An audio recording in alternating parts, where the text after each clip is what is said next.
Hi guys, അപ്പോൾ ഇന്ന് നമ്മൾ മൂന്നാർ വ്ളോഗിൻ്റെ പാർട്ട് 2 ആണ്. അപ്പോൾ തലേ ദിവസം നമ്മളാണെങ്കിൽ ക്യാമ്പ് ഫയറും ഫുഡും എല്ലാം കഴിച്ച് കിടന്നുറങ്ങിയിട്ടുണ്ടായിരുന്നു.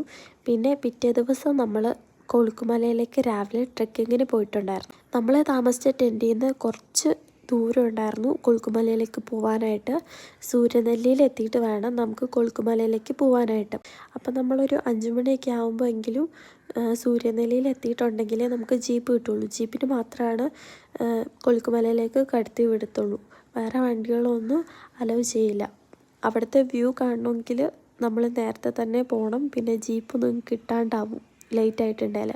ഒരു 4 മണിയൊക്കെ ആയപ്പോഴേക്കും നമ്മൾ ടെൻറ്റിൽ നിന്ന് ഇറങ്ങി കൊളുക്കുമല സൂര്യനെല്ലി പോയിട്ടുണ്ടായിരുന്നു. പിന്നെ അവിടെ നിന്ന് ജീപ്പിൽ കയറി എല്ലാവരും കൂടി കൊളുക്കുമലയിൽ പോയി. അവിടുത്തെ വ്യൂ പോയിൻറ്റ് മസ്റ്റായിട്ടും ഒരു തവണയെങ്കിലും വിസിറ്റ് ചെയ്യേണ്ടതാണ്. അത്രയ്ക്ക് അടിപൊളി വ്യൂ ആണ്. സൂര്യനെല്ലി കഴിഞ്ഞാൽ പിന്നെ കൊളുക്കുമലയിലേക്കുള്ള റോഡ് ഫുൾ ഓഫ് റോഡാണ്. ഓഫ് റോഡ് എന്ന് പറഞ്ഞിട്ടുണ്ടെങ്കിൽ അത്രയ്ക്ക് ഓഫ് റോഡാണ്. അവിടെ ജീപ്പ് ഇറങ്ങി പിന്നെ നമ്മൾ കുറച്ച് നടന്നാലാണ് നമ്മുടെ ഈ വ്യൂ പോയിൻറ്റിലേക്ക് എത്തുള്ളൂ.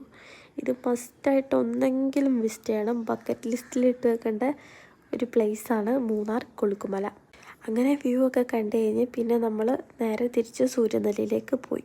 അപ്പം അത്രയേ ഉള്ളൂ.